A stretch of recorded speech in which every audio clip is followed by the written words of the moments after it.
আমরা জানি আমাদের দেশের হোয়াইট গোল্ড বলে পরিচিত হচ্ছে চিংড়ি। চিংড়ি রপ্তানি করে আমরা প্রচুর পরিমাণ বৈদেশিক মুদ্রা অর্জন করে থাকি, কিন্তু উন্নত মানের চিংড়ি উৎপাদন করা এবং বিদেশে রপ্তানি করা সবসময় একটা চ্যালেঞ্জের বিষয়, কারণ বিদেশিদের নানা রকমের চাহিদা থাকে মানসম্পন্ন চিংড়ি উৎপাদনের ক্ষেত্রে। আমরা আমাদের দেশের কৃষক ভাইরা সকলেই কিন্তু মানসম্পন্ন চিংড়ি উৎপাদন করতে পারেন না, তাদেরও প্রযুক্তির ক্ষেত্রে ঘাটতি আছে, নানা রকমের চ্যালেঞ্জ তাদেরকেও মোকাবেলা করতে হয়। সাম্প্রতিক সময়ে মৎস্য অধিদপ্তর ক্লাস্টার ভিত্তিতে চিংড়ি চাষকে সম্প্রসারণ করার জন্য উদ্যোগ গ্রহণ করেছে। আমরা কয়েকদিন আগে খুলনায় গিয়েছিলাম এবং সেখান থেকে ডুমুরিয়া উপজেলায় ক্লাস্টার পদ্ধতিতে চিংড়ি চাষের বিষয়ে প্রতিবেদন উপস্থাপন করেছি। একই সময় আমরা ঘুরেছি বাগেরহাট জেলার কচুয়া উপজেলায়। সেখানে দক্ষিণ কাকারবিল এলাকাতে ক্লাস্টার পদ্ধতিতে চিংড়ি চাষ চলছে চমৎকারভাবে। অনুষ্ঠানের এই পর্যায়ে দেখুন এই বিষয় নিয়ে একটি প্রতিবেদন।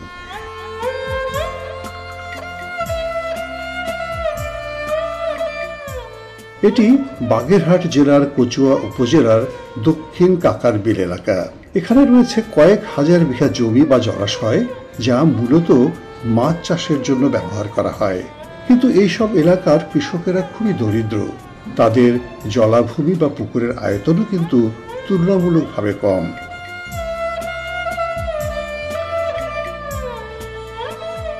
প্রাকৃতিক জলাশয়ে কোনো রকম সংস্কার ছাড়াই তারা সনাতন পদ্ধতিতে মাছের চাষ করেন। আমরা গত একটি অনুষ্ঠানে আপনাদের দেখিয়েছি ডুমুরিয়া এলাকায় ক্লাস্টার পদ্ধতিতে চিংড়ি চাষের উপর প্রতিবেদন। সেখানকার কৃষকরা উন্নত সনাতন পদ্ধতি অনুসরণ করছেন চিংড়ি চাষের জন্য।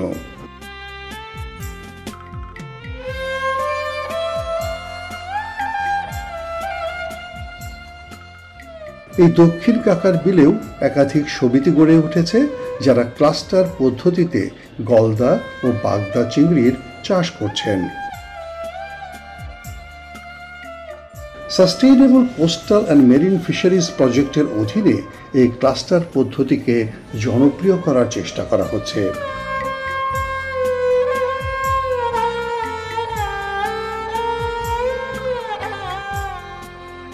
এই কাকারবিলে রয়েছে দুটি ক্লাস্টার, একটিতে 28 জন আর অপরটিতে 22 জন সদস্য।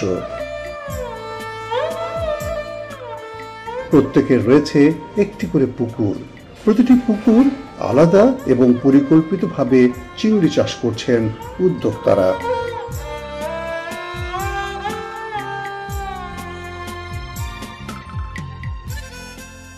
আমরা যে পদ্ধতিতে চাষাবাদ করি, মানে এটা হলো সনাতন পদ্ধতিতে, কিন্তু আমাদের যে মাছের যে উৎপাদনটা তত একটা ভালো না।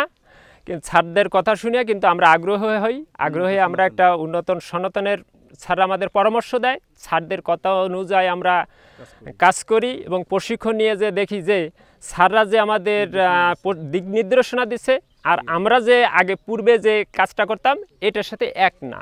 এখন ছাড়দের যে আমরা যে দিক নির্দেশনা অনুযায়ী এবছর যে চাষাবাদ করতেছি আগের থেকে অনেকটা ভালো, কারণ আগে আমাদের ভাইরাস লাগতো, এবছর ভাইরাস নেই বললেই চলে।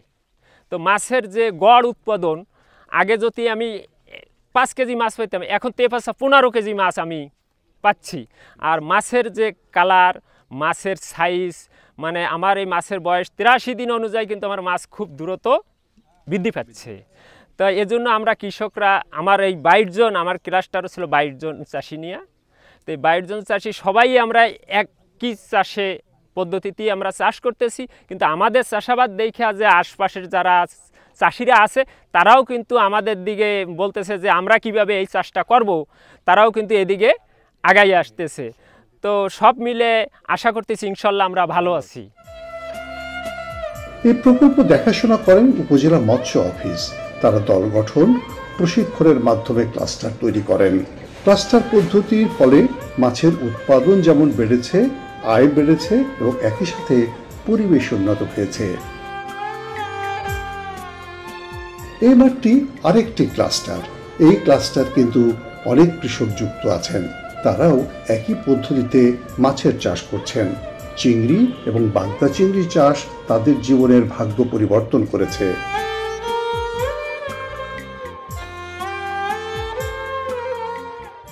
আমরা আমাদের উপজেলার অফিসাররা আমাদেরকে ট্রেনিং দিয়েছে। ট্রেনিং দেওয়ার পরে বলছে মাটি কাটতে হবে, মাটি কেটে ঘেরগুলো প্রস্তুত করতে হবে।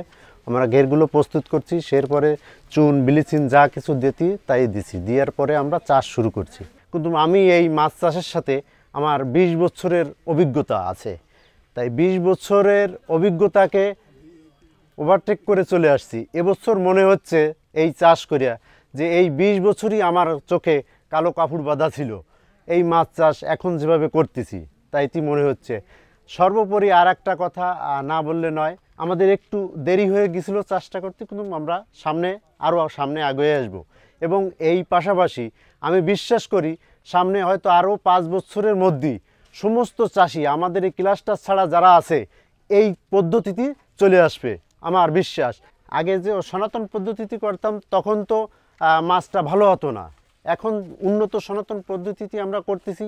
এখন আগে মনে করেন আমাদের এখানে 62% বিঘা, 1 বিঘায় যদি মনে করেন 1 মণ হতো, তাহলে এখন হচ্ছে মনে করেন 4 মণ। এখন আমার এই ক্লাস্টারে 28টা ঘেরের ভিতরে আমার একটা ঘেরেও ভাইরাস লাগি নাই।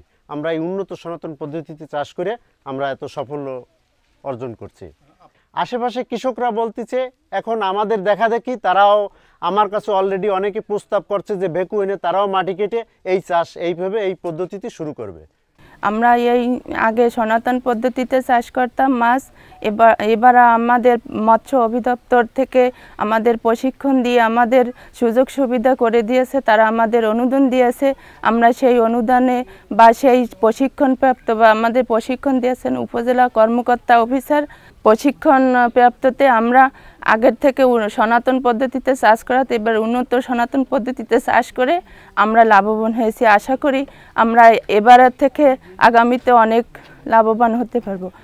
আমরা মহিলারা আমরা সব কাজে সব জায়গায় যেতে পারি না, আমাদের পুরুষ আছে, আমরা এক ক্লাস্টারে 25 জন করে আসি। আমরা এই ক্লাস্টারের পুরুষরা আমাদের ধরেন খাবার এনে দেওয়া বা অন্য যে কোনো সমস্যা হলে আমাদের সহযোগিতা করে। আমরা একই সাথে সবাই দলবদ্ধ হয়ে কাজ করে আসছি, আমরা অনেক লাভবান হয়ে আছি। জেলা মৎস্য কর্মকর্তার কাছ থেকে আমরা জানলাম এখানকার ফলাফলগুলো। বাগেরহাটে আমাদের মৎস্য অধিদপ্তরের আওতায় সাস্টেনেবল কোস্টাল ফিশ ম্যানেজমেন্ট প্রজেক্টের অধীনে আমাদের বাগেরহাটে এ পর্যন্ত 96টা ক্লাস্টার গঠন করা হয়েছে, যার মধ্যে গত অর্থ বছরে 26টা ক্লাস্টারে আমাদের অনুদান দেওয়া হয়েছে। এই ক্লাস্টারগুলোর আয়তন 26টা ক্লাস্টারের আয়তন প্রায় 300 হেক্টর। আমাদের পর্যায়ক্রমে আমাদের আরও 100 ক্লাস্টার করার আমাদের একটা পরিকল্পনা আছে। আমাদের গত অর্থ বছরের এই ক্লাস্টারগুলোতে যে মাছ উৎপাদন হয়েছে, যেখানে চাষিরা আগে হেক্টর প্রতি 1 মেট্রিক টন মাছ উৎপাদন করত, এখন বর্তমানে সেটা 4 থেকে 7 মেট্রিক টনে আমরা উন্নীত করেছি। আমাদের আশা যে আমরা এটাকে আরও 7 থেকে 10 মেট্রিক টনে উন্নীত করা, যাতে চাষিরা বিদ্যমান যে সনাতন পদ্ধতি আছে সেই পদ্ধতি ত্যাগ করে আমাদের পদ্ধতিতে চাষ করে আর্থিকভাবে লাভবান হয় এবং দ্বিগুণ উৎপাদন পায়। বাগেরহাটে 9টা উপজেলার মধ্যে 8টা উপজেলায় আমার ক্লাস্টারটা বাস্তবায়ন হচ্ছে। আমাদের প্রায় 96টা ক্লাস্টার গঠন করা হয়েছে, যার মধ্যে গত অর্থ বছরে আমরা 26টা ক্লাস্টারের অনুদান দিয়েছি। আমাদের এই বছর 96টা ক্লাস্টারের সাথে আরও 100 ক্লাস্টার গঠন করার পরিকল্পনা আছে। আর হচ্ছে যে আমাদের যে উৎপাদনটা সেটা আমাদের হেক্টর প্রতি 1 মেট্রিক টন থেকে আমাদের প্রায় 7 থেকে 8 মেট্রিক টন উন্নীত করার একটা লক্ষ্যমাত্রা নির্ধারণ করেছি। আশা করি এটা আমরা সফল হব। ক্লাস্টার পদ্ধতির প্রধান কাজ হলো দল গঠন করা এবং তাদেরকে প্রশিক্ষণ প্রদান করা। এই দলগুলো নিবন্ধিত হয়ে ব্যবসায় পরিচালনা করে। এরপর তারা নিজেদের পুকুরকে খনন করেন, নির্দিষ্ট মাত্রায় গভীর করে তোলেন। পুকুরে ব্লিচিং পাউডার দেন যাতে কোনো রকমের জীবাণু না থাকে। তারপর সঠিক উৎস থেকে পানি প্রবেশ করান। এখানে লক্ষ্য রাখতে হয় যাতে কোনো দূষিত পানি প্রবেশ না করে। এরপর ভালো মানের পোনা, বিশেষ করে পিসিআর টেস্ট করা পোনা সংগ্রহ এবং অবমুক্ত করা হয় এই পুকুরগুলোতে। বটিয়াঘাটায় দেশ বাংলা হ্যাচারি এই পোনা সরবরাহ করে। মৎস্য অধিদপ্তর তার প্রকল্পের মাধ্যমে এই প্রতিষ্ঠানের সক্ষমতা বাড়িয়েছে যাতে তারা ভালো মানের পোনা উৎপাদন করতে পারে। বাংলাদেশে কয়েকশো হ্যাচারি আছে, তার মধ্যে আপনার 2-3টে হ্যাচারি আছে রোগমুক্ত SPF হ্যাচারি। তার ভিতরে আমাদের পদ্মার এপারে একটাই আছে, সেটা হলো আমাদের এই দেশ বাংলা SPF হ্যাচারি। আমরা সাধারণত বাইরে থেকে মাদার আনি এবং বুরুট এনে আমরা এখানে ডিম থেকে পোনা উৎপাদন করে আমরা এখানে বিভিন্ন ছোট মাঝারি বড় সমস্ত আমরা হ্যাচারিগুলোকে আমরা এই ফার্মারদের আমরা এগুলো সাপ্লাই করে থাকি, যারা চাষ করে তারা লাভবান হয়, বড় হয়। আমাদের এখানে মাদারটা আসার পরে আমরা মাদারটা আগে টেস্ট করি, টেস্ট করার পরে তারপরে আমরা এখানে কার্যক্রম শুরু করি। ওটা হওয়ার পরে আবার এখান থেকে এসে মৎস্য অধিদপ্তর থেকে আবারও টেস্ট করা হয় যে পোনাটা ঠিক আছে কি না, ব্রুটটা ঠিক আছে কি না, ওটা আবার টেস্ট করা হয় এবং সেই রিপোর্ট অনুযায়ী তারপরে আবার আমাদের পারমিশন দেওয়ার পরে আমরা আবার ব্যবসা ফার্মারদের দেওয়ার জন্য উপযুক্ত হই। আর আমাদের পোনাটা যেহেতু প্রথম থেকেই আপনার টেস্ট করা হয় এবং পোনা দেওয়ার আগেও টেস্ট করা হয়, এই কারণে আমাদের পোনাটা সম্পূর্ণ নিরাপদ এবং স্বাচ্ছন্দ্য মুক্ত আর কি। এবং এই পোনাটা দিলে আপনার সমস্ত হ্যাচারিরা খুবই ভালো রেজাল্ট পাইছে এবং ভালো উন্নত মানের ব্যবসা করতে হয়েছে। ক্লাস্টারগুলোতে আমাদের খুব ভালো পাইছে, আমরা রেজাল্ট পাইছি এবং তারাও খুব ভালো চাষ করে উপকৃত হয়েছে। এবং আমাদের ফার্মারগুলো চাষ করতে গেলে আমাদের এই রোগমুক্ত হ্যাচারির পোনা দেশ বাংলা হ্যাচারির পোনা নিতে হবে এবং এই পোনা নিলে আপনার ছোট বড় মাঝারি সমস্ত মাছগুলোতে লাভবান হবেন এবং উন্নত হবে। এবং আমি চাই এটা উন্নত হোক, ভালো হোক।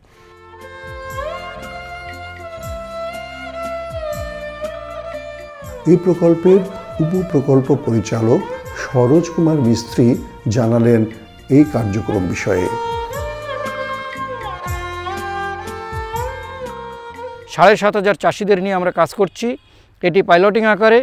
এই প্রযুক্তিটি যাতে দেখে দেখে অন্যান্য চাষিরা উৎসাহিত হতে পারে, এই জন্য চাষিদেরকে আমরা এই আধুনিক পদ্ধতির চাষ সম্প্রসারণে লক্ষ্যে আমরা সহায়তা হিসেবে আমরা তাদের চিংড়ির পোনা, খাদ্য, আমরা প্রিবায়োটিক, প্রোবায়োটিক ইত্যাদি ক্রয়ের জন্য আমরা গ্রান্ট হিসাবে আমরা তাদেরকে অর্থ সহায়তা দিচ্ছি, যাতে করে তারা আধুনিক পদ্ধতি অনুসরণ করে উৎপাদন বাড়াতে পারে এবং এটি দেখা দেখি উপকূলীয় অঞ্চলে সমস্ত অঞ্চলে এই ক্লাস্টার পদ্ধতি সম্প্রসারণ করতে পারে। এটি যদি সম্ভব হয় তাহলে আমাদের চিংড়ি সেক্টরে একটি বৈপ্লবিক পরিবর্তন আসবে এবং এর ফলে এই অঞ্চলের কৃষি অর্থনীতিতে একটি বিরাট ইতিবাচক পরিবর্তন আসবে এবং উপকূলীয় অঞ্চলের যে জলবায়ু পরিবর্তনজনিত যে অভিঘাত মোকাবেলা, এটি আমাদের চাষিরা মোকাবেলা করে তারা অর্থনৈতিকভাবে দেশকে আরও বেশি এগিয়ে নিয়ে যেতে সক্ষম হবে বলে আমি মনে করি। ভালো পোনা, উন্নত মানের খাদ্য, সঠিক ব্যবস্থাপনায় ক্লাস্টার পদ্ধতির সফলতা বেড়েছে। আমরা এই বিষয়ে জানলাম মৎস্য অধিদপ্তরের মহাপরিচালক খন্দকার মাহবুবুল হকের নিকট থেকে।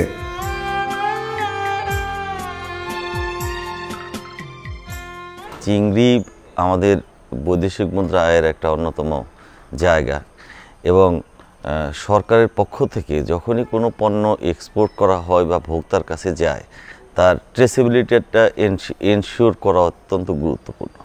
ব্যক্তিগতভাবে বাংলাদেশে চিংড়ি খামারের সংখ্যা এত বেশি, যেটা এককভাবে প্রত্যেকটা খামারের ট্রেস ব্যাক করা অত্যন্ত কঠিন। সেই আলোকে আন্তর্জাতিক সম্প্রদায়ের সাথে আলোচনা করে এই ক্লাস্টার ফার্মিংয়ের উদ্যোগ আমরা নেই, যাতে একটা গ্রুপে চাষিদের আমরা আমাদের নিয়ন্ত্রণ বা দেখভালের মধ্যে রাখতে পারি।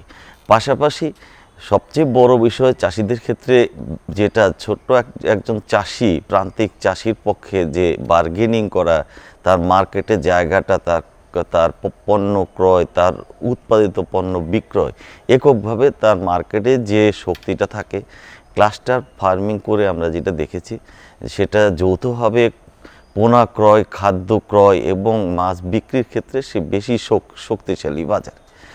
এই একটা বিষয়। আর যে আমরা বায়োসিকিউরিটির কথা বলি, চিংড়ির সবচেয়ে বড় ক্রাইসিস যে বাংলাদেশে ভাইরাসের আক্রমণ, সেটা কিন্তু আমরা রোধ করতে পারছি এবং চাষি লাভবান হয়েছে। পাশাপাশি আমরা দেখতে পাচ্ছি যে স্বল্প ব্যয়ে 3 গুণেরও বেশি উৎপাদন নিশ্চিত করা গেছে, যা বাংলাদেশের একটা স্বপ্নের জায়গা চাষিদের জন্য। আমি যেটা মনে করি এর ফলাফল হিসাবে আমরা এই দক্ষিণ বাংলায় আমরা যেটা দেখব যে একটা সমৃদ্ধ জনপদ চিংড়িকে কেন্দ্র করে আবারও আসবে। তৃণমূল পর্যায়ে বায়োসিকিউরিটির মানকে উন্নত করা হয়েছে। উদ্যোক্তারা এখন জানেন কি সতর্কতা অবলম্বন করতে হবে এই সমস্ত পুকুরে চিংড়ি চাষ করার ক্ষেত্রে। কারণ এখানে যদি মানসম্পন্ন চিংড়ি তারা উৎপাদন করতে পারেন তাহলে সেটি বিদেশে রপ্তানি করা সহজ হয়ে উঠবে।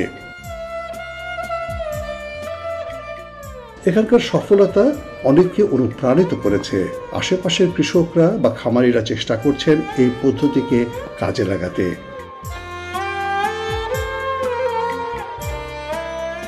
আমরাও চাইব যেখানেই চিংড়ি চাষ হোক সেখানে পরিকল্পিতভাবে চাষ হোক, যাতে পরিবেশ ঠিক থাকে এবং মানসম্পন্ন চিংড়ি উৎপাদিত হয়। কারণ ভালো মানের পণ্য উৎপাদিত হলে সেটি আমাদের জনস্বাস্থ্যের জন্য ভালো, পরিবেশের জন্য ভালো এবং বৈদেশিক মুদ্রা আয়ের জন্যও ভালো।